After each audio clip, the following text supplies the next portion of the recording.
Hi guys and welcome back to the Mighty Blues. My name is of course Cameron and welcome back today to another live stream. It is the live game review. Everton 4, Brentford 1 at Goodison Park in the FA Cup 4th round last Saturday. I still can't quite get over that scoreline. Everton Football Club have won one game of football in the last however many months, and we turned up on Saturday. New manager, new beginning, new positive feeling around the football club, and we absolutely walked all over Brentford, didn't we? Let's be perfectly honest. An absolutely fantastic result, a fantastic performance, and one that very much felt like our Everton. And by that, what I mean is the Everton Football Club that we all know and love, the Everton Football Club that we all grew up supporting.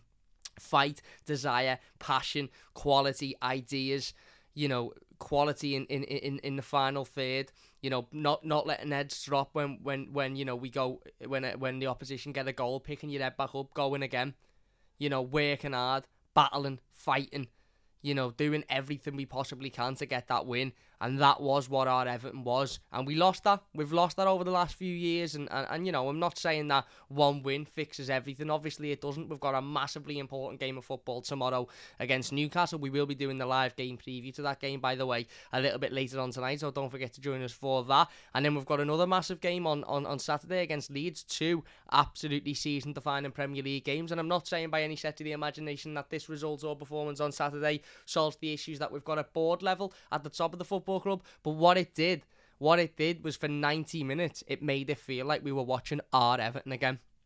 And you know what, considering we haven't experienced that for a long time, I was absolutely over the moon. Frank Lampard's first game in charge of Everton not only ends in a win, but actually ends in a record-breaking win. That is the biggest win of any Everton manager in history on their opening game.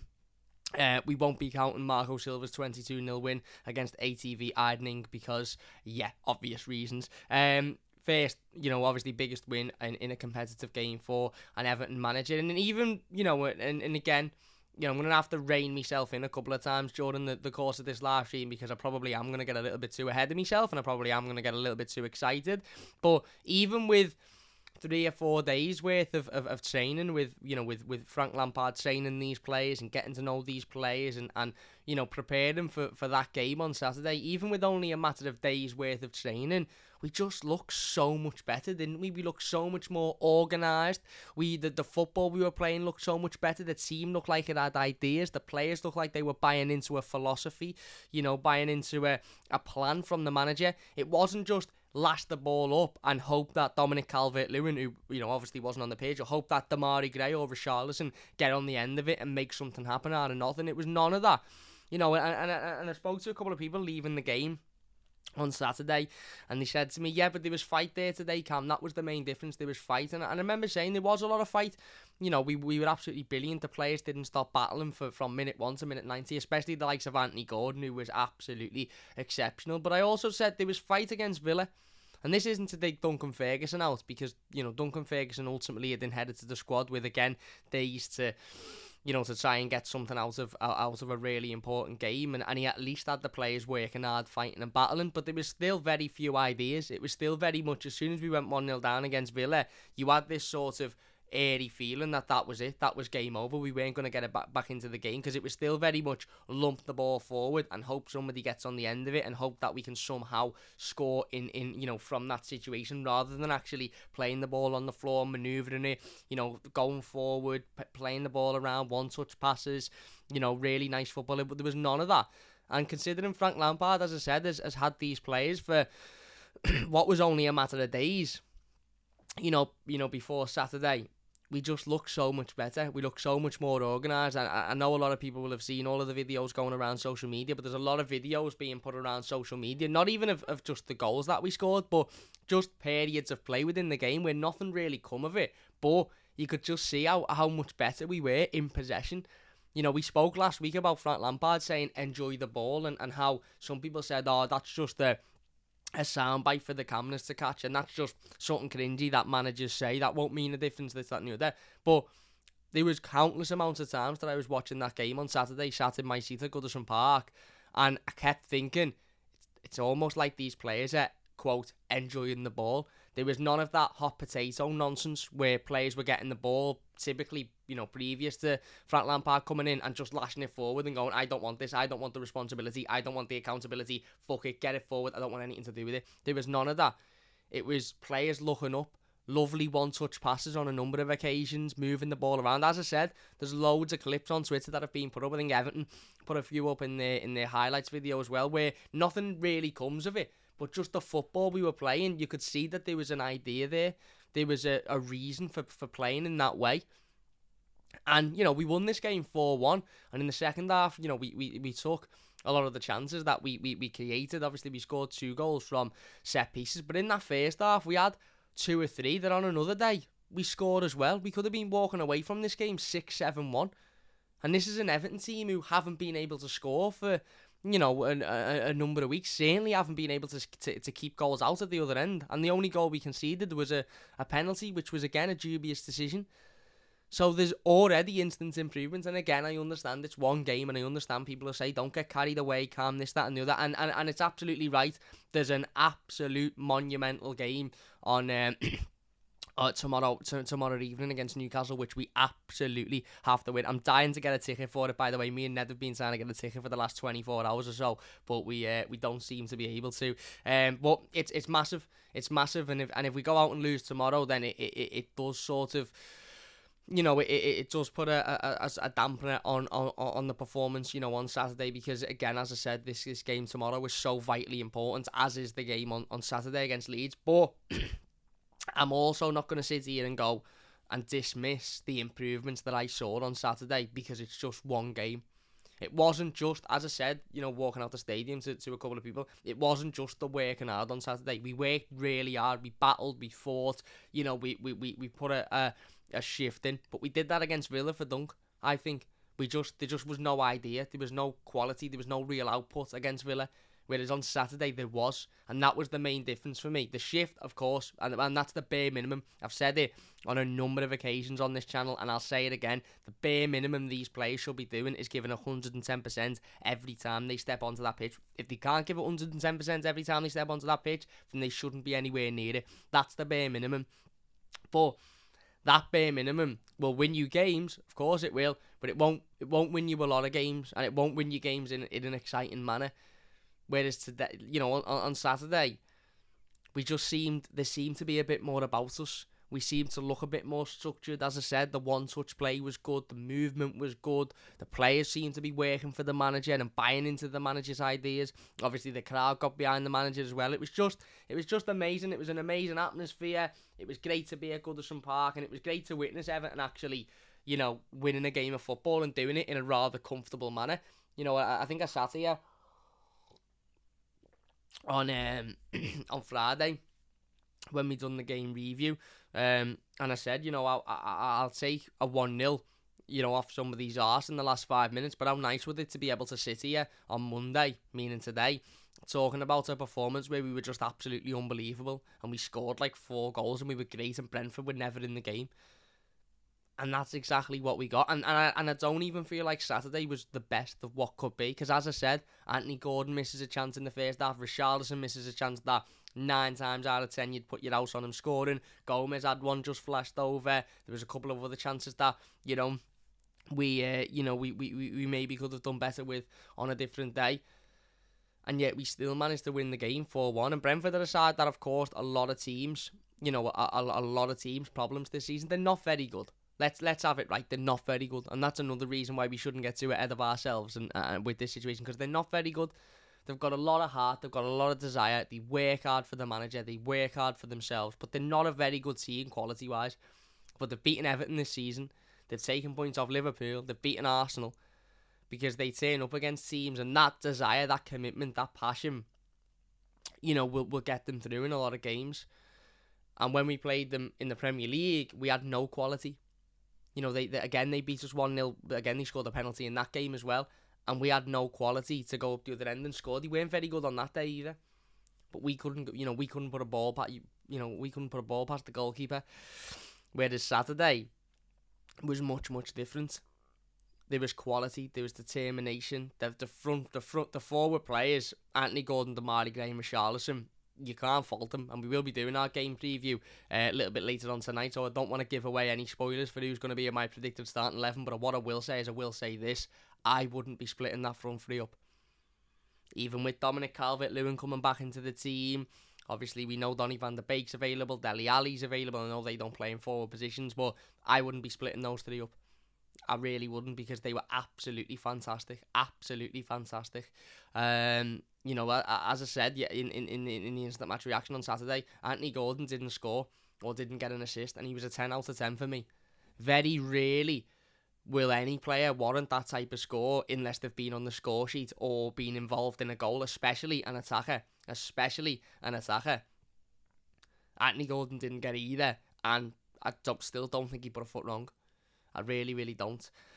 And ultimately, I get what people are saying, and I understand it. We've got to go and replicate that tomorrow. And I think one thing I would say about Saturday's result and Saturday's performance is that is massive for Everton. Absolutely massive, because what that does is that leads us going into tomorrow's game now with every single player. Because let's get it right, every single player performed well. Even the players that come off the bench. Iwobi got an assist. John Joe Kenny was absolutely sound coming off the bench, tossing, ran round a bit, done what he needed to do. Every single player will have walked off that pitch on Saturday afternoon with 15, 20, at least % more confidence than what they had when they walked on it.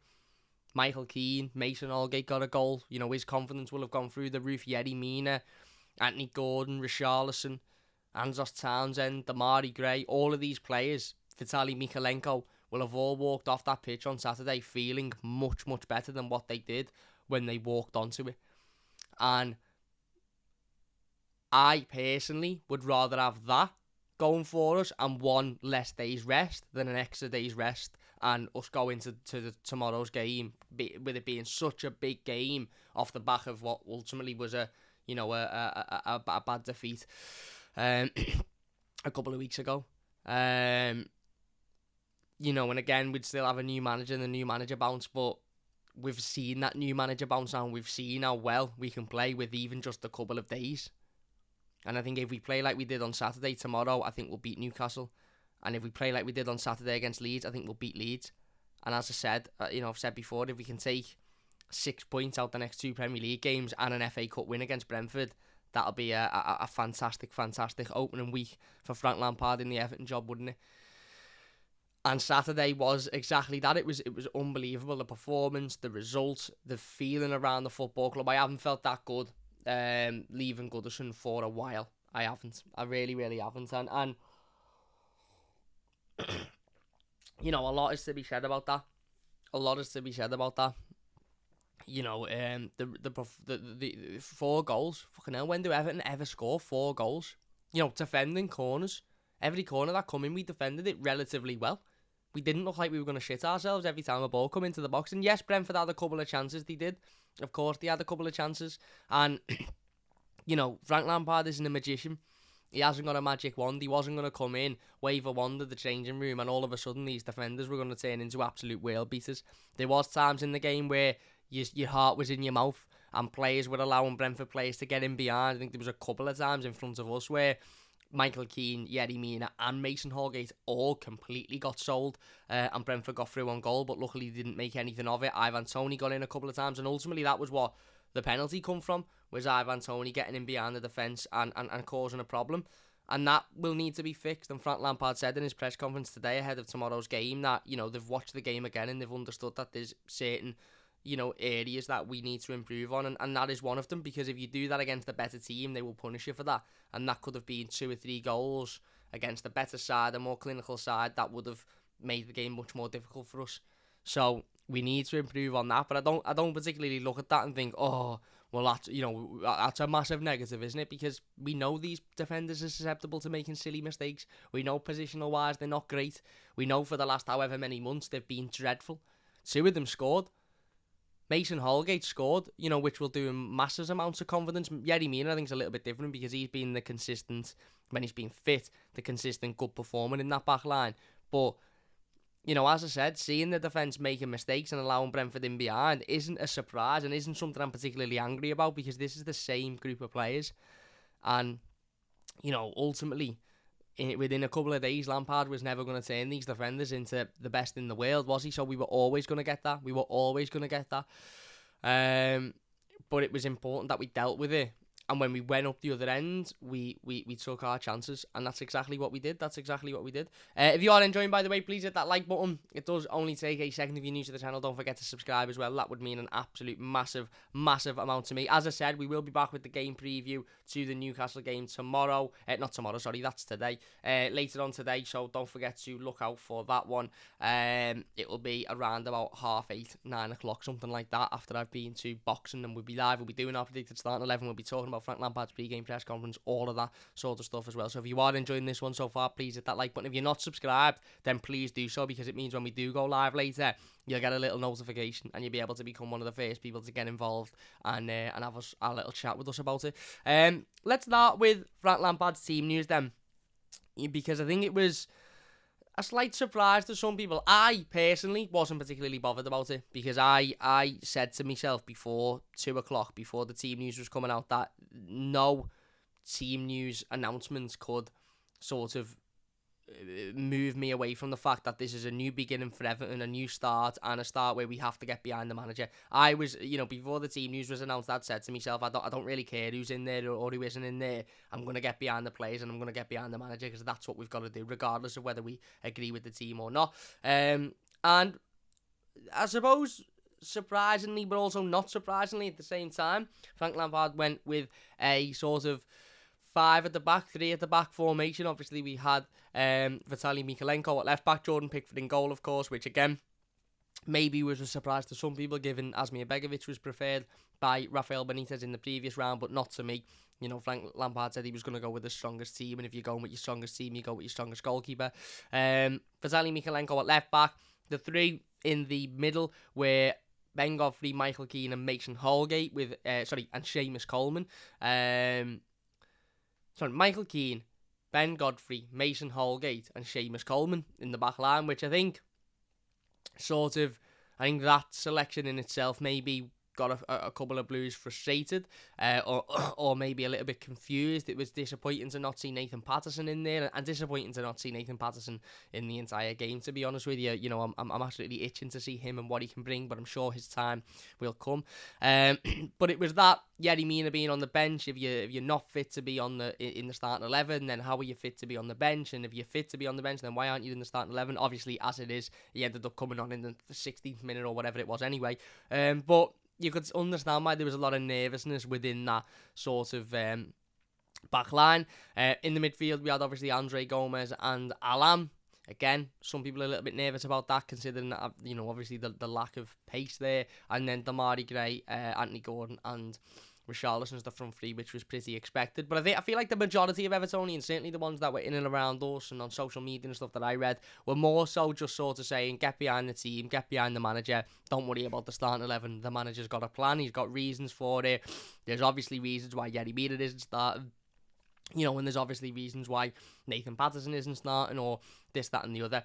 And I think while we were at the back, I think Andy says it right. I think they were 3 at the back with the ball, but changed a little when we didn't have possession. We changed the formation a couple of times during the game, from a 3 at the back to sort of a 4 at the back, I think, on a couple of occasions. It was a 5 at the back at times as well. It was adaptable, it changed. Straight from the start, we looked the better team. We looked more in control. Defensively, we were sound. Ben Godfrey was getting up and down that left-hand side and helping out Vitaly Mykolenko as the sort of left centre-back. I think the idea was that Mykolenko and Seamus Coleman were more sort of forward wing-backs, as I suppose. And you've got them... you've got, obviously, Mason Holgate to cover on the right-hand side, as he's played right-back before, and Ben Godfrey to cover on the left-hand side, obviously played left-back before as well. And, as I said, I think we started the game fairly well. You could see the tenacity, you could see the players were working and trying to create stuff. And as I said, we started to see that little sort of one-touch play, that one-touch movement, that, that sort of ball playing, ability in midfield from this set of players that we haven't seen an awful lot recently.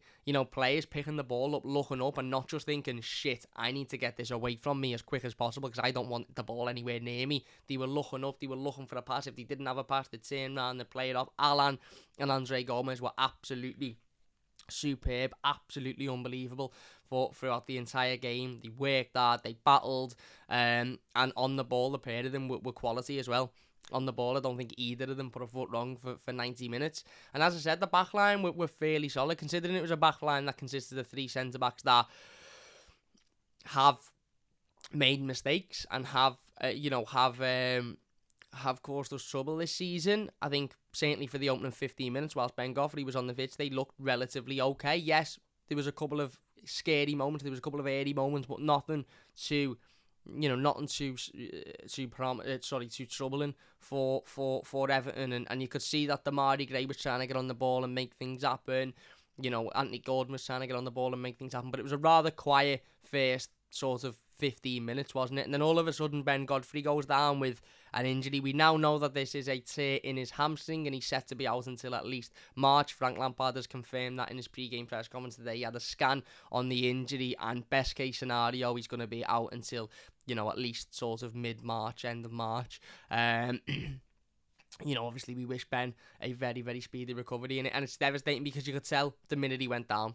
My dad said that's a hamstring tear, and you won't see him for, at least the next few weeks, maybe months. And it was devastating because, again, Bennett started the game well. He made a couple of runs up that left-hand side to support Vitaly Mykolenko, and you never want to see a player get an injury, do you, regardless? But I feel like Ben Godfrey has had a pretty shit sort of end of the stick at the moment, with certainly this season with injuries. He had COVID at the start of the season. I just think he's had pretty bad luck over the last couple of months or so. And it was devastating to ultimately, it was devastating to see him go off, because that, as I said, that's never what you want to see, and you never want to see players going off. You never want to see players, going off injured, especially that early into a game as well, because Frank Lampard had set up his team, he'd set up the formation, he'd set up the style. He obviously had a way in which he wanted to play, in which he wanted to, attack, and Ben Godfrey coming off will have caused, a minor problem to that. But then we saw Yerry Mina come on, and as soon as Yerry Mina come on, you sort of just knew, right, okay, even though Ben had done a good job, and I think we were defensively sound at that point, you knew as soon as Yerry Mina come on, right, we'll be all right here, because let's be honest, Yerry Mina is our best. He's our best centre half. He is. He's in terms of ability wise, he's our best defender. I think what Yerry Mina done really, really well. On Saturday, apart from getting a goal and an assist, which is just unbelievable, isn't it? I think what Yerry Mina done really, really well was frustrate Ivan Toney.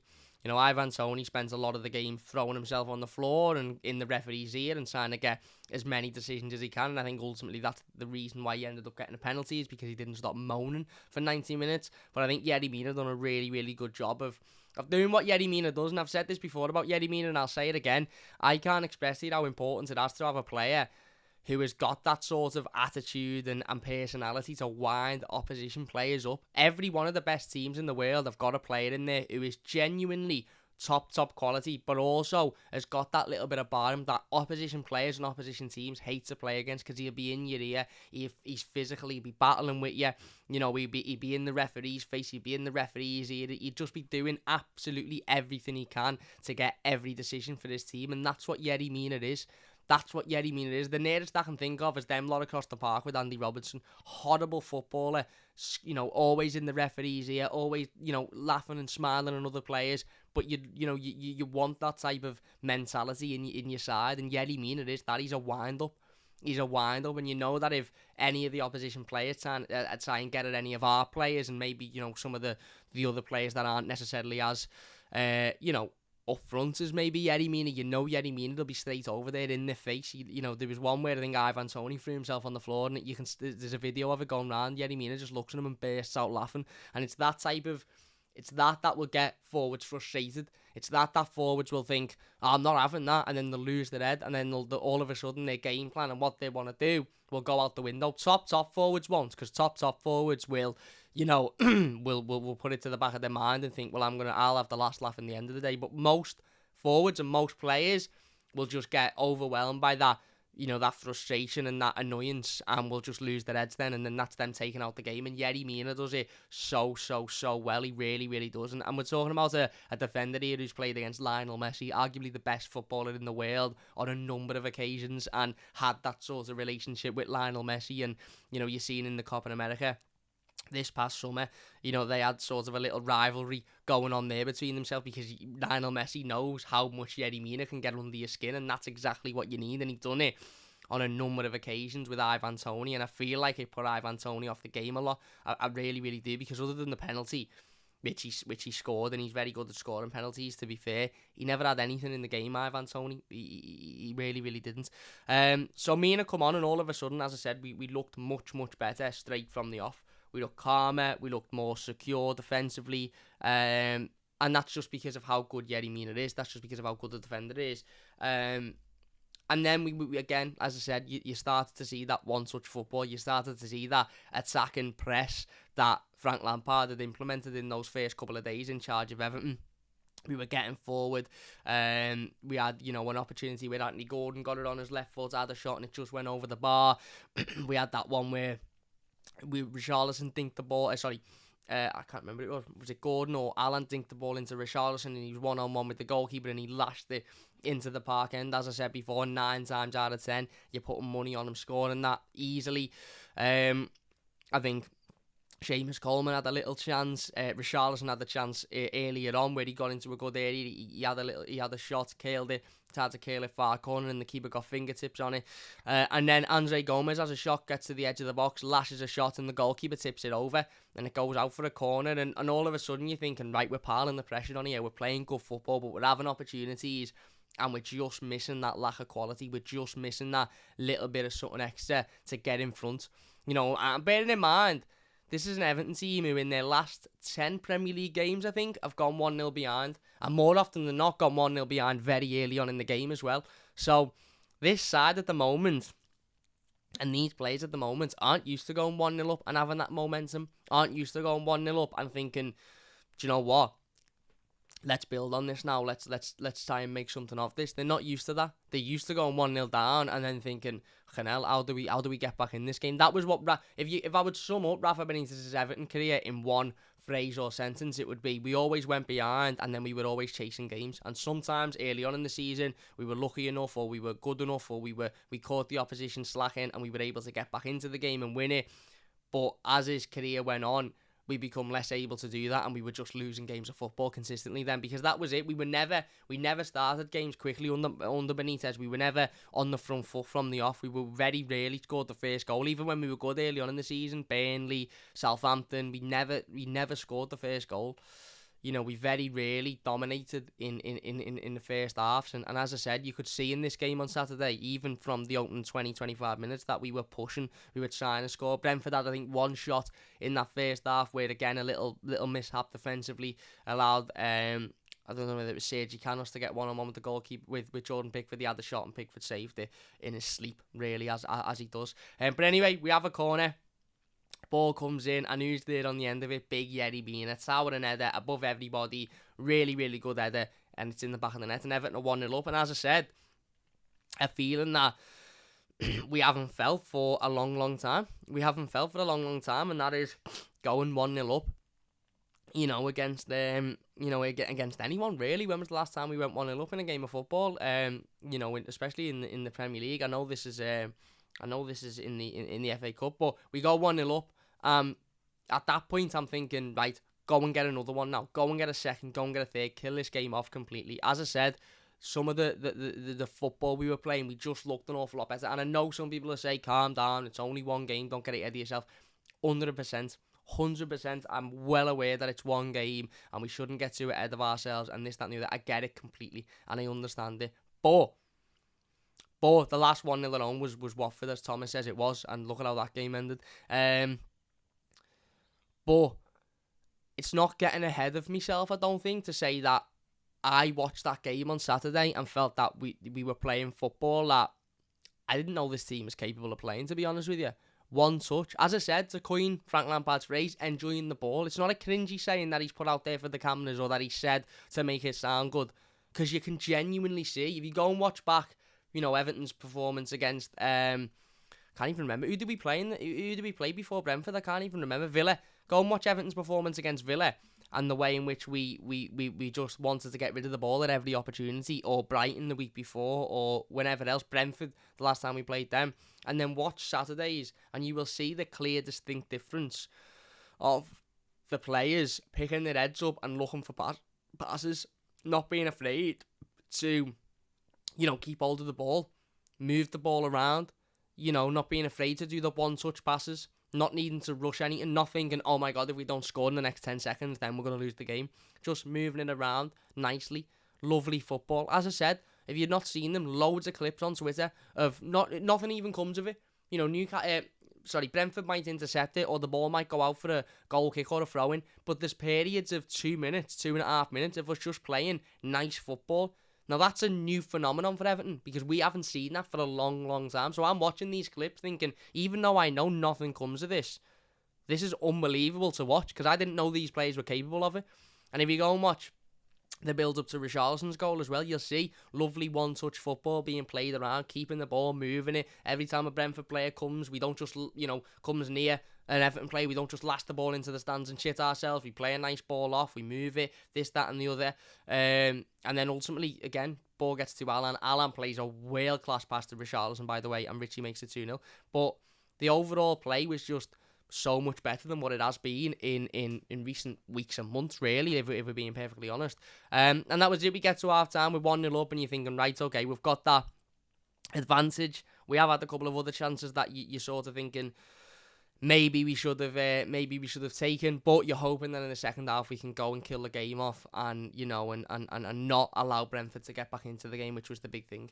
Let's get into the live comments then, before we do go into the second half. Adamski says, just got home from the Aussie, lads, up the effing softies. I hope you're alright, mate. He says, nice one, boys, just had a minor surgery, so really sleepy. Hopefully you're alright, mate. Wishing you a very, very speedy recovery, as Phil says. Hope it went well. Ananda says, wishing you a speedy recovery, mate. Wishing you a speedy recovery, of course. And I hope it did go all well, as Phil said in the comments. Let's get in then. If you are enjoying, by the way, please hit that like button. Only takes a second, and if you're new, don't forget to subscribe. As I said before, we will be doing the live game preview to Everton's Premier League fixture against Newcastle. That will be later tonight, around about 8:30, 9 o'clock-ish, after I've come home.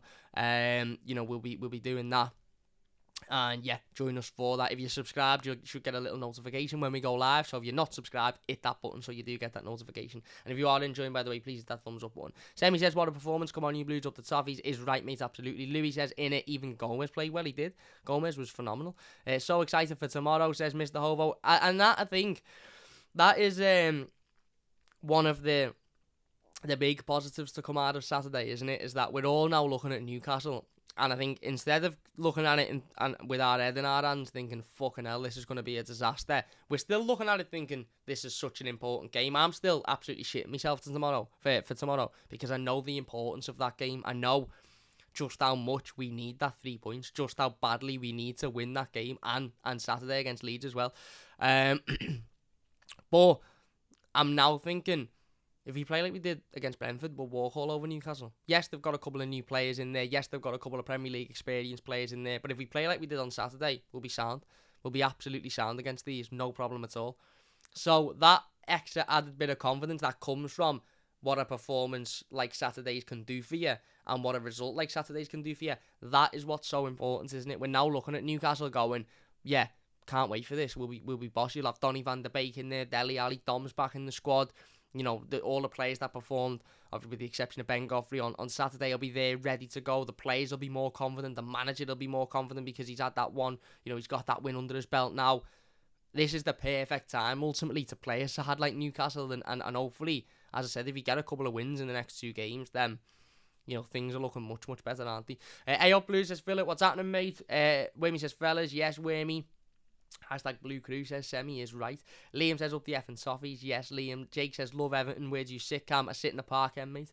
It's made up for Allgate. Hopefully, his goal gives him a lift. Yeah, hopefully. Let's hope that it gives him a lift in confidence, and he doesn't breach that gap between confidence and arrogance, because there's a very fine line between confidence and arrogance, and I think that Mason Holgate has been as being susceptible to go over that line and maybe get a little bit too confident before. Let's hope that he just stays at that nice confident level, because defensively I thought he was sound as well. Not only his goal, which was a really good reactionary header, but defensively I thought Mason Holgate was sound. Done a couple of Cruyff turns, which made me nearly shit myself, but he was okay. He was okay. Done what he needed to do, and he done it relatively well, which was obviously vitally important. Semi says keen to Alan to Richie was a lovely bit of play, brilliant. It was amazing, mate. It was. No, Philip, no, there's always do this shit.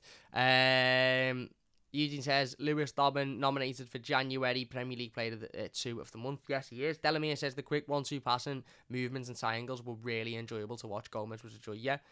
Wayme says Gomez was class. Do I think that means anything? Probably not. Same with Holgate. Probably, mate. Probably, but it means that these players will now have that little bit of confidence, and they'll go into tomorrow's game thinking, do you know what? I played well the other day, so if I can do that again, I'll build. And Frank Lampard will be saying, listen, played well on Saturday, so just go out and do it again.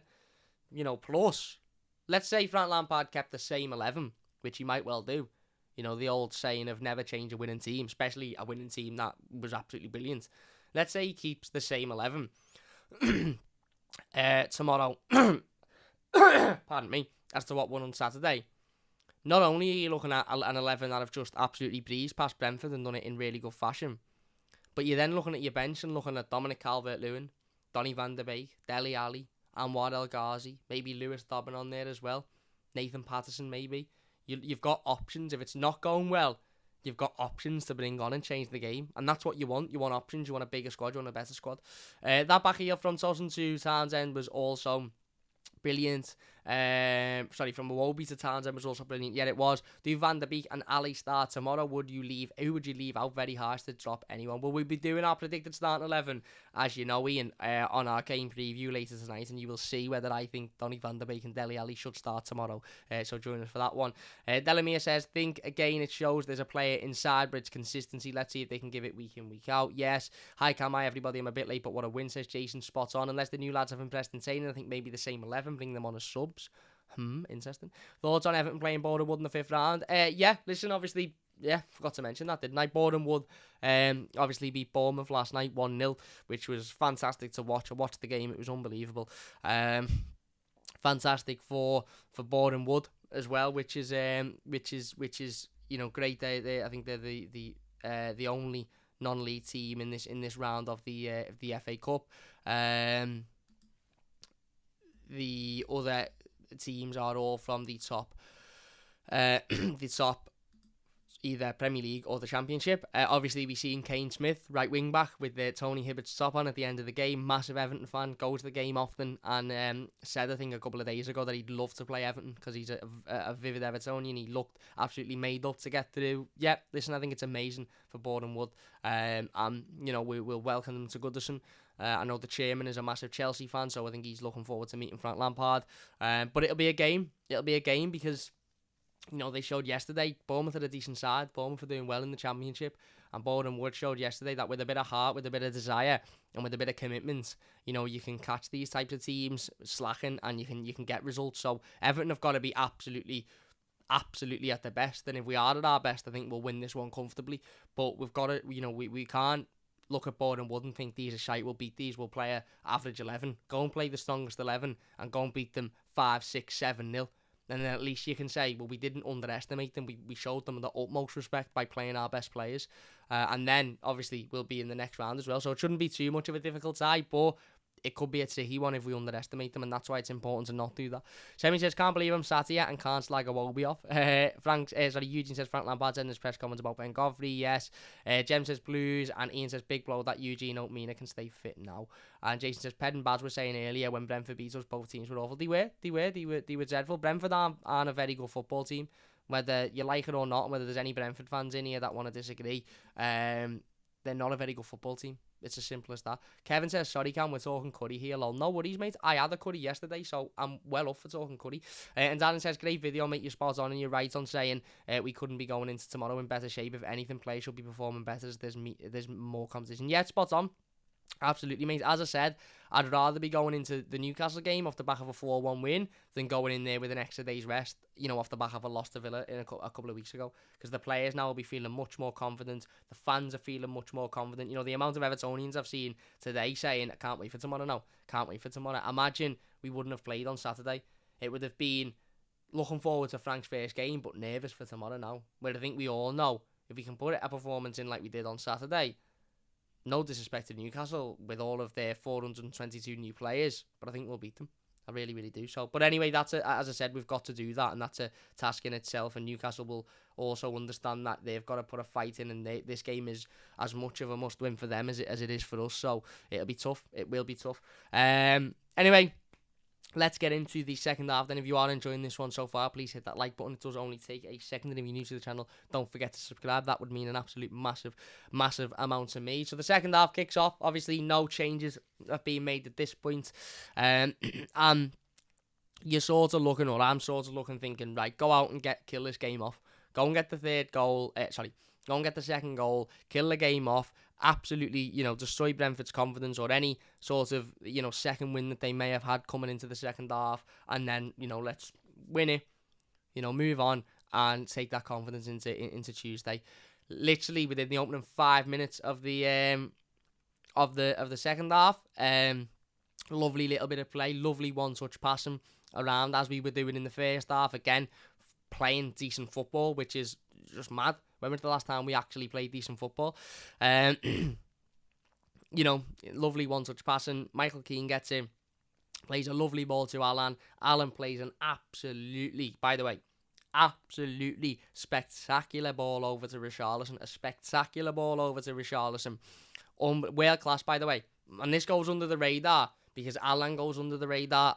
Andre Gomez is getting a lot of praise for Saturday's performance, and rightly so. He was amazing. He was absolutely brilliant. It was arguably his best performance in an Everton shirt, Andre Gomez. He was great. He was effective. He moved the ball forward. Again, I think, technically, I still think Andre Gomez is a very good footballer. Whether he's got the pace or the energy or the off-the-ball presence to be a success long-term in the Premier League, that is all to be questioned, and we need to see more than one decent performance to be able to answer that question. But I've said it, even in his bad times when people have slagged them off, I've always said, technically, he is a very good footballer with the ball at his feet. It's just whether he suits the Premier League with his lack of pace and lack of defensive acumen, really, as a midfielder. But he was fantastic on Saturday, and he deserves as much praise as anybody. But Alan has almost gone under the radar a little bit. And I'm seeing on social media, and not many people are talking about Alan. Not many people are mentioning him in his performance.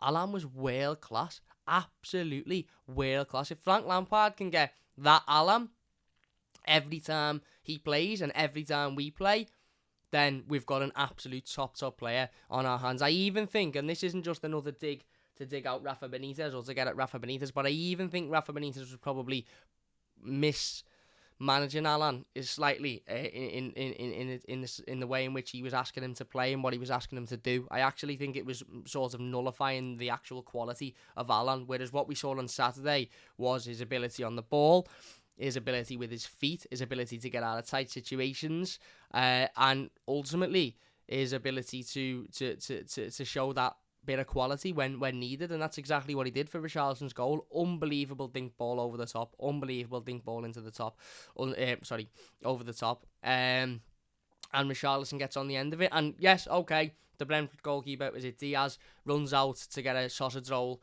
I think he thinks it's probably still half time. Runs out to try and get a sausage roll, completely makes a howler of it, an absolute howler of it, and Richarlison reacts, and to be fair, it's a really, really good reaction by Richarlison. Some people will look at it and go, oh, it was an open goal, it was an easy finish. It wasn't. He had to hit it on the half volley, he had to make the decision quick because the keeper was coming out, and he also had to get the accuracy and the power behind it for it to go into the back of the net, and as Richie does, he done it perfectly. Really, really good finish, and all of a sudden, we're 2-0 up, out of nowhere, first 5 minutes into the second half, really good bit of football. Brentford nowhere to be seen, we're 2-0 up, and you're thinking, right, done. No way they're getting back into this. No way they, because they're, by the way, at this point, as I said, no disrespect to Brentford, but at this point, Brentford had shown very little. They had one chance in the first half, which was saved by by Jordan Pickford. And other than that, they had very little, very little in the game. In fact, I don't even think they had a shot on target other than that in the entirety of the first half or the first 10 minutes of the second half, and they didn't for the rest of the game really, other than a penalty. They had very little. So I was confident. I was sitting at Goodison Park 2-0 up, which is dangerous by the way. Sitting at Goodison Park, confident, thinking we'll be all right here. We're going to win this game. You know, the feel-good factor was there. Fans were singing Frank Lampard's name, singing Richarlison's name, singing Anthony Gordon's name. Anthony Gordon, as I said, was absolutely unbelievable. And yeah, as I said, that feel-good factor around Everton returned. Our Everton returned. That was our Everton on Saturday. And it was epitomised by the Frank Lampard chance, who some people will say, oh, it's a bit premature, it's a bit early. I don't think it is. I think if 30,000 Evertonians want to sing the name of a manager that's been here for 3 days, then let it happen. Because we've just come off the back of a manager who I don't think Evertonians would have sang the name of, even if he was a resounding success. And the manager before that, 95% of his managerial time at Everton was spent managing in front of an empty stadium because of COVID. And the manager before that, in Marco Silva, was very hit and miss. We didn't really have much affiliation with him. So the last time we had a manager that we really get behind and chant consistently, I know, Carlo had his chant and had we have been able to get in the stadiums, that may have been a different story. But the last, manager before Carlo was Roberto Martinez, and that was nearly 10 years ago, 7, 8 years ago, something like that. So if 30,000 Evertonians, including myself, by the way, and I will include myself, want to sing Super Frank Lampard when we're 2-0 up against Brentford at Goodison Park, then let it happen. Because that's the type of atmosphere, that's the type of positivity, that's the type of enjoyment that we need. It really, really is. Because ultimately, as I said, we haven't had it for so long. We were nullified with Carlo Ancelotti because of COVID. It was never going to happen with Rafa Benitez. It never happened with Ronald Koeman. It never happened with Marco Silva. So if we can have it happen with Frank Lampard, and if you don't want to get involved, don't get involved. But I got involved because I felt at that time that was the right thing to do for the team. I felt it. The manager was celebrating goals. When was the last time we've had a manager that celebrated goals? And some people say that doesn't matter, Camp, but it does matter to me. Because when we score, especially important goals in important games, I want to see the manager giving it that emotion. I don't really want to see him sitting there drinking a cup of tea, if I'm being honest with you. As cool as that may seem at the time, I want to see him giving it that to the crowd. I want to see him jumping around, hugging players. If anything should tell you, if anything tells you anything about the last couple of days being an Evertonian or in the dressing room or how the players feel towards the manager, Yerry Mina scored his goal. And other than celebrating with the players and going over to the fans, he went straight over to Paul Clement and Frank Lampard. Now, Frank Lampard had been here in a matter of days. People would almost say not long enough to build that relationship with players. But he obviously said something to Yerry Mina in the dressing room. And I said it in the instant match reaction. P-Shab says, what time you'll be back? Around about 8:30, 9 o'clock, mate, tonight for the preview. I said it in the instant match reaction. It might have been something as simple as saying, you know what, when there's a corner, Yerry, you get in there, you show your physical side, you show your presence, get in the defender's ear when they're trying to defend it, and you get above everybody, you get your head on it. And Yerry Mina might have thought, I've done that, I'm going straight over to the manager to say thank you for that advice, because it's got us a goal. Might have been something as simple as, there was obviously something there, because he wouldn't have felt the need to go straight over to the manager if there wasn't anything there. So he'd obviously been exchanging words, or there'd been work done on the training ground for Yerry Mina to feel like that goal had come from something that had been, practiced in training, or something that had been said by the manager or the assistant manager. Because, very rarely do you see that happen. I think Dominic Calvert-Lewin going over to Dunk was probably the last time it happened in the game against Chelsea. Ironically, against Frank Lampard's Chelsea. But that was Duncan Ferguson, who'd been at the club for however many years at that point, who'd coached Dominic Calvert-Lewin from when he was a kid coming to the club as a centre midfielder who didn't know his way to a Premier League forward. So you could understand why that relationship was there, the hug, the emotion, the intensity. We know the relationship Dominic Calvert-Lewin and Duncan Ferguson have got. But when I saw Yerry Mina going over to Frank Lampard, I thought, clearly there's a good rapport there, and clearly something has been said for Yerry Mina to feel like that's the right thing to do. He never done it with Carlo, I don't think. Never done it with with Rafa Benitez. Never done it with Marco Silva. So it's interesting. Kevin says, just to say, Cam, you do great with these videos. More and more you do, you get these spot on. Thank you very much, Kevin. I really do appreciate it. And Pokey says, let's not get ahead of ourselves. Tuesday's a big game, but Frank's right. We shouldn't be pulling all P's on Tuesday night because there's still a lot of football to be played. Spot on. Pokey also says, Yerry Mina has always been our best centre-back. He's so underrated. Scores goals and defends well. A leader on the pitch for me and a nightmare for opposition. Always winding them up. Yeah, spot on. And Louis says, can't say how much better my mood is after the game. I love not having pile of dice at the club. Yeah, and Carter says, just realised I have a lecture during the game tomorrow. Scenes when Dele Alli scores a screamer. Absolutely, mate. Absolutely. And Praynit says, people outside act like Frank Lampard is a horrible manager who got a job because of his playing days. Hopefully Everton fans see that he's actually a quality manager and back him, not listen to the noise. Well, we will back him. We'll all back him. And Adam, she says, congratulations to Ghana. Yeah, Idrissa Gana Gueye in Senegal won the African Cup of Nations last night. So massive congratulations to Ghana, of course, on that. I love Ghana, and any chance I can get to congratulate him, I will, because he's boss. And I would have loved to have seen him back in an Everton shirt this season, but it wasn't meant to be. Maybe at some point in the future. He's always got a place at Everton, as our Ghana. Congratulations in order to Cam for the cool 6A. Thank you very much, Adam. I really appreciate it. But yeah, like I said, interesting to see that relationship there, and we go 2-0 up, and you're thinking, right, okay, brilliant, this 2-0 up, solid solid lead. Let's not give anything stupid away, let's not do anything stupid, and let's go and see this game out. And then there was a couple of weary moments, I think, as we spoke about earlier. Players being allowed to get in behind, Brentford players being allowed to get in behind our defence. I think Yerry Mina, Mason Holgate and Michael Keane got sold a couple of times, and again, not particularly massively worried about it, because we know these defenders are susceptible to making mistakes. We know these defenders are susceptible to positionally not being where they should be, or again, allowing players to get in behind, allowing players to create chances, and he did it a couple of times and nothing come of it. And then he did it again. Ivan Toney gets in behind, Jordan Pickford comes out, Toney throws himself on the floor, because why wouldn't he? And the referee, Michael Oliver, gives a penalty because he's a dreadful referee. Listen, I haven't watched it back.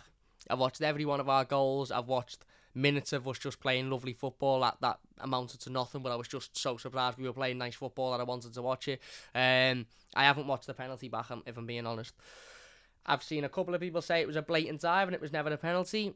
I've seen a couple of people say it was a penalty and he made contact. The reality is, from my seat, and I was sitting pretty much right in front of it, I think 5-10 years ago, that would have never have been given a penalty. But we don't live 5-10 years ago. We live now. And in this day and age, as I said on Saturday, if a striker's going through one-on-one with a goalkeeper and the goalkeeper's last bit of stitching on his glove merely touches the sock of an attacker in the slightest way and they go down, it's a penalty. Because in this day and age, whether it's right or wrong, any contact, and I mean any contact, is enough to give a penalty. So I'll watch it back, and I'm sure I'll sit here and say that's a disgraceful decision. He doesn't get enough contact on him. But as I said, any bit of contact, and I'm sure there is, even the slightest bit of contact, is enough in this day and age, which is dreadful. But it is what it is. And anyway, Oliver gives the penalty. It doesn't seem to go to VAR, which was a little bit strange. I assume it did go to VAR. The screen didn't say anything about VAR. Obviously, the referee didn't go over to the monitor. But given it was a penalty, I assume it went to VAR. Maybe it didn't. But I would assume it did. But anyway, penalty gets given. And Ivan Toney steps up, sends Jordan Pickford the wrong way, and it's 2-1. And all of a sudden, you're thinking, right, okay, a little bit of a game on our hands now. Are we going to make this difficult for ourselves? They've got a goal back. They'll have that confidence. They'll have that momentum to think, right, as I said, I've said a number of times this season, in that 10 or 15 minute period, it's usually the opposite way round. When we've got the momentum, we don't make it the most of it. But are we able to nullify Brentford in this 10 or 15 minutes that we're going to come up at that point where they were going to search for an equaliser? They were going to try and get back in the game. They were going to try and, put Everton on our toes. Probably through lack of any real quality and determination from Brentford, but also through the ability of Everton and actually the fact that we just outplayed them in that period. there was never really a worry, was there? There was never really a stress. We just got the ball back, continued to play our way. Lovely, nice one-touch passes, creating chances, getting ability, working hard. Anthony Gordon working absolutely tirelessly to win balls back, to get the balls. And our third goal actually come from Anthony Gordon chasing a ball that other players maybe would have give up on, because it was quite a distance away from him, and the defender was covering it pretty well. And instead of just allowing the defender to clear his lines or move the ball out, he chased it. He ended up getting it back, catching the defender off guard, getting it back, putting a cross in, and it was defended, and it went out for a corner. Now, there's a video of him giving it, all of that to the fans, and that's amazing, because that's why I'm saying about Anthony Gordon being a 10 out of 10 on Saturday. He didn't score, he didn't assist, but he was a 10 out of 10, because the third goal come from what was effectively nothing, and Anthony Gordon chasing a ball that a lot of people had said, why are you running after that? You're never going to get to it. But he did, he got to it, and he got a corner out of it, and he got the crowd up, and we scored from that corner. So that's why Anthony Gordon was so good. That's why I think he was a 10 out of 10, because that was a time in the game when we needed to get that third goal. We needed to go and kill the game off. We needed to get that third goal and just absolutely make sure there was no chance that Brentford were getting back into it. No chance. And whilst we were creating chances, whilst we were moving forward, whilst we were still playing lovely football, whilst we were still, moving the ball around well, nice one-touch football, all of that, we needed to go and get that third goal. And Anthony Gordon chasing that ball, Anthony Gordon putting the pressure on that defender, forcing him into making a decision, winning the ball, and then getting a corner from it, that's just invaluable. You can't put a price on that. You can't put a price on that determination, that effort, that work rate, you can't put a price on it. And if I was Anthony Gordon after Mason Holgate headed that in, I'd be thinking, I deserve an assist for that, because that was mostly down to me and the work I put in. But as I said, Gordon wins the corner brilliantly. Ball comes in, really, really good cross in. Yerry Mina gets it on the end of it, flicks it on. Mason Holgate's there, directs it into the back of the net, and it's 3-1.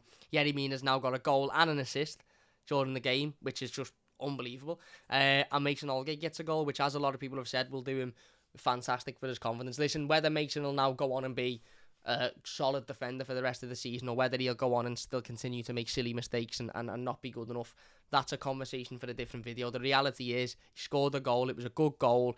Defensively, he was fairly solid all game, and that will do him the world of good confidence-wise, which is only a positive for Everton, isn't it? We want our players to be confident. We want our players to be believing in themselves. We want our players to be playing good football, scoring goals, working hard, defending well. That's what we want.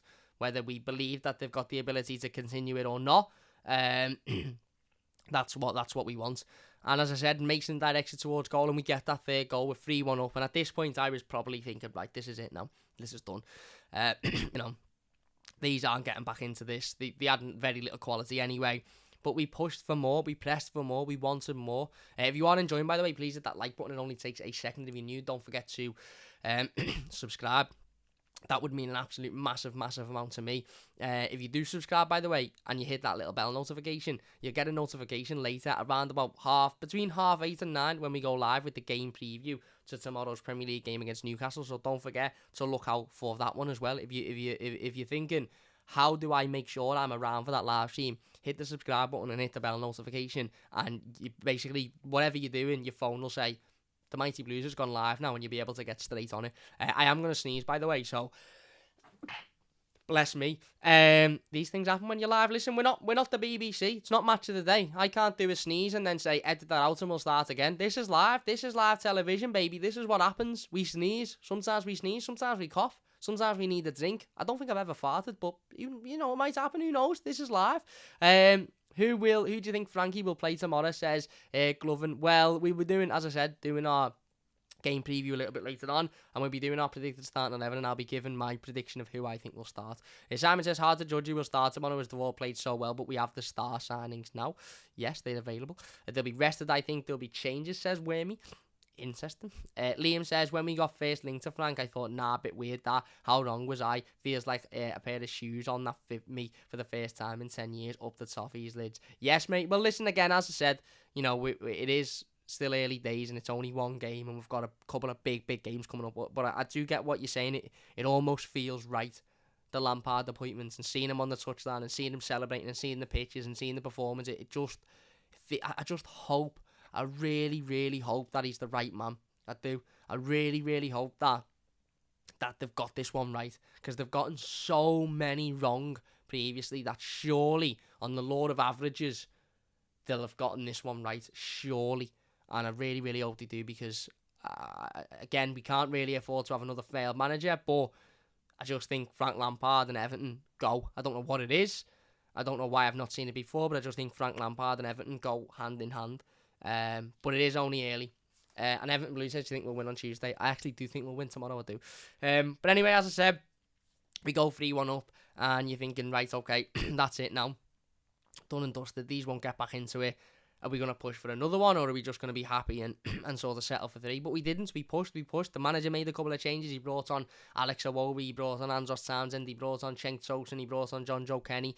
Vitaly Mykolenko come off. I thought Vitaly Mykolenko was absolutely sound. I seen the Echo's ratings this morning, and they give him a 5 out of 10, which was just had me sitting there for about 15 minutes trying to work out why. I thought he was absolutely sound. Didn't put a foot wrong defensively.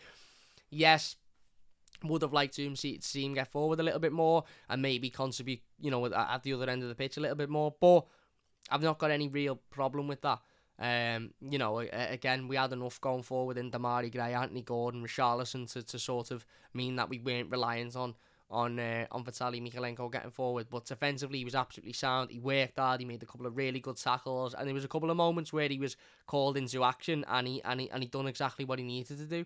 And as I said, it was a really good performance. He put an Instagram picture up at the end of the game saying, "This feels like home," or "Here I'm at home," or something. And again, as I said before, that performance will have done him the world of confidence, the absolute world of confidence. And that's exactly what he needed, especially after a couple of weeks of, a bad performance against Norwich, not being in the squad against Villa. That's exactly what he needed. He needed that performance on Saturday, and I thought he was absolutely fantastic. And then, as I said, the changes make a pretty much an instant impact. Cenk Tosun and Alex Iwobi and Andros Townsend had only just come on the pitch and had already adopted this one-touch, one-style play. They were brilliant. They were moving the ball around well. They were doing the right things. Tosun was getting into good areas, passing the ball, and Tosun actually gets himself into a really nice position, flicks the ball into Iwobi. Iwobi flicks it brilliantly to the side for Andros Townsend. Andros Townsend actually had a chance about a couple of minutes before, and he hit it straight to the keeper. And I remember sitting there thinking, he's got to be doing better there. You've got to be scoring that from that position. Lo and behold, about a minute later, Iwobi flicks one into him. He gets it on his left foot. He has a shot. It goes underneath the keeper, and it's 4-1. And all of a sudden, Everton have not only won a game of football, but we've won a game of football convincingly. And the substitutes that have come on, although we haven't needed them to make an impact, pardon me, they've come on and they've made an impact. They've come on and they've wanted to score, wanted to be involved. Alex Iwobi coming on and getting an assist. And I actually thought Alex Iwobi, for the time he was on, albeit it was very little time, I actually thought he'd done really well. Not only the assist, but again, his overall play, his movement, is one to sort of get on the ball and run with the ball. I thought he was absolutely sound, Alex Iwobi, and I know he's a player that people jump to criticise very quickly. But as I said, I actually thought he was all right. Thought he was sound when he come on. Townsend obviously got his goal. Tosun come on, ran around a little bit, kept the ball well, worked hard. You could see that, again, he was wanting to work hard and impress the manager. And, the final whistle goes, and all of a sudden, not only have we won a game, but we've won a game 4-1. Lampard's first game in charge is a resounding win, a fantastic performance. We actually saw a side, to this Everton team and these players that we haven't seen arguably before. Nice one-touch football, confident, not worrying when they're on the ball, not sort of panicking and thinking it's hot potato, being calm, being cool, moving it round, soft, smooth. Again, as I said, doing really well with it and being clinical up the other end of the pitch. In the second half, let's not forget, in the first half, we could have had 3 or 4 goals. This could have ended 7-8-1. If we'd have been a little bit more clinical in that first half. But in the second half, we made sure that we were a couple of corners. We scored 2 set pieces, which is just, unbelievable. And a couple of well-worked goals as well to see us through. And let's not get it twisted. This was against the Premier League side. Albeit Brentford aren't particularly great and they haven't got an awful lot of quality, that's for sure. But this is a Premier League side that have caused problems to a lot of teams this season because of their effort, their desire, their work rate. And we turned up, and our quality and our ability on the day was just too much for them. And when was the last time we were able to say that about anyone? Even Hull, Huddersfield, QPR. When was the last time we were able to sit here and say our quality was just too much for this team? And I'm hoping that will be the same tomorrow against Newcastle. But a really, really good win. Not only does it give us that massive boost of confidence that I think we need and a little bit of momentum going into a really tough game tomorrow and a really important game tomorrow, but also, obviously, we're in the half of the next round. We will play Bournemouth in the next round after they defeated Bournemouth yesterday, which was good to see. And as I said earlier on in the live stream, we shouldn't take them easily. We should play our strongest side and we should go out and beat them 5, 6, 7-0. Hopefully, because we should. If we perform like we did yesterday, I think we will beat Bournemouth by a number of goals. And that's not being disrespectful to them. That's just the quality, the difference in quality between the two sides. But if we go out and we think, these are shite, we'll beat these comfortably, this is an easy buy into the next round, then we'll have problems because they've caused problems to a good Bournemouth side who are doing really, really well in the Championship at the moment because of their desire, their work rate, their effort, their passion. And that was away from home as well. It wasn't like they were at home yesterday. It was away from home. So let's not, overlook them. Let's not underestimate them. Let's give them as much respect as possible. And that is by playing the strongest team and by going out and doing the business and hopefully seeing ourselves into the quarter-final, which is another step closer to Wembley, of course, which is, at this point, fantastic. But as I said, for now, 2 really, really important Premier League games starting tomorrow against Newcastle. We will be live around about 8:30, 9 o'clock with the game preview, so look out for that one. We'll be giving my predicted starting 11, talking about Frank Lampard's pre-game press conference, all of that sort of stuff as well. But just to finish up on Saturday's performance, pretty much the perfect start, wasn't it, for Frank Lampard? Couldn't really have asked for more. 4 goals, a win. Atmosphere was rocking. Players were working hard, battling. The fans were behind it. As I said, absolutely loved hearing the Frank Lampard chants. I'll be honest, I did. Because it showed the unity. It showed the fact that there was a lot of positivity around the club, as opposed to some of the toxicity that has been going on in recent weeks. And again, I'm not saying that that's wrong, because a lot of the issues at the football club need to be addressed and need to be spoken about and need to be, the club need to be aware that the fans aren't happy. But for now, in terms of performances and for that 90 minutes, as I mentioned last week, we need to just get behind the team and get behind the manager. And that's exactly what we did on Saturday. And we saw what we can do when we do that. And that was what was, for me, so good about Saturday's performance, and hopefully we can do it again, albeit being away from home tomorrow against Newcastle. I thought Andre Gomez was exceptional. I thought Vitaly Mikalenko was exceptional. I thought Seamus Coleman was brilliant. Alan was unbelievable. Richarlison, Anthony Gordon. Oh my God, Anthony Gordon was amazing. Damari Gray worked hard. Mason Allgate, Michael Keane, solid performances. Jordan Pickford didn't have much to do and give away a penalty, but other than that, decent. And we shouldn't get ahead of ourselves, and we shouldn't look too far ahead. But we can't look too far ahead, and we can't get too far ahead of ourselves, can we? Because we've got another absolute must-win game tomorrow. And it'd be silly for us to get ahead of ourselves and overlook Newcastle tomorrow, because they'll be thinking, this is a must-win game for them as well. So, again, we've got to go out and we've got to do the business, and hopefully we will. I know Frank Lampard won't be underestimating this Newcastle team. Let's hope we can go out and do the business. Anyway, we were going to leave it there then. Glenn says, Cam, show us your tattoo as if fully healed. I'll show you quickly. I don't know if you'll be able to see it there because of the mic, but there it is. It isn't fully healed. It's peeling. It's incredibly itchy. And about half an hour ago, before I put some cream on it, it looked like my arm was falling off, if I'm being honest with you. It won't be fully healed for about another week or so. So when it is fully healed, I will show you. But at the moment, it isn't. Liam says, if we beat Bournemouth, there are 3 decent fixtures. We could get us a trip to Wembley, yeah? Yeah, well, let's not get ahead of ourselves. There's a lot of important Premier League games before the Bournemouth game that we need to win and we need to get points from, of course. See you later up the toffees, says Eugene. Cheers, mate. Daniel says, really not trying to get carried away, but after Saturday, plus having Donny and Dele and DCL coming in, it's hard not to. Yeah, you're spot on. Beast Cam, lad, says the Mighty Boss. Thank you very much, my mate. Mighty Boost, sorry. Hernandez says, I will always celebrate a win, whether large or small. As Evertonians, we can't take anything for granted, as we know very well up the top. You're spot on, my mate. You're spot on. Nice, lad, says Liam. Cheers, mate. EFC Graphic says, how was the Chicken Big Mac? I was disappointed. I thought it was all right, to be honest. I'd probably rather it with mayo and sweet chili sauce than the Big Mac sauce, but I thought it was alright.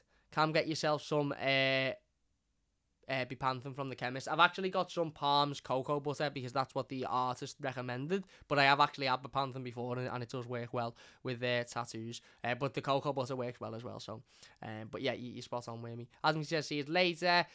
Semi says thanks Cam, see you everyone, cheers. And Ananda says like and subscribe, Blues. Yeah, there you go. If you could hit that like button, it would mean a massive amount to me. And if you are new to the channel, don't forget to subscribe. As I said, we'll be back literally about 8:30, 9 o'clock for the game preview to the Newcastle game, so don't forget to join us for that one. But as I said, just to sum this up, a fantastic win, a very near perfect start for Frank Lampard on his Everton debut, and let's hope we can take that confidence and momentum into a really vital game of football tomorrow. But anyway, until about 8:30, 9 o'clock when we come back to the preview, thank you all very much. Thanks Cam, I'm off to bone me sardines and make me a salad, says Kevin is right. If you have enjoyed this one, please leave a like, subscribe if you're new, and we will see you soon on the Mighty Blues. Cheers everyone, see you after.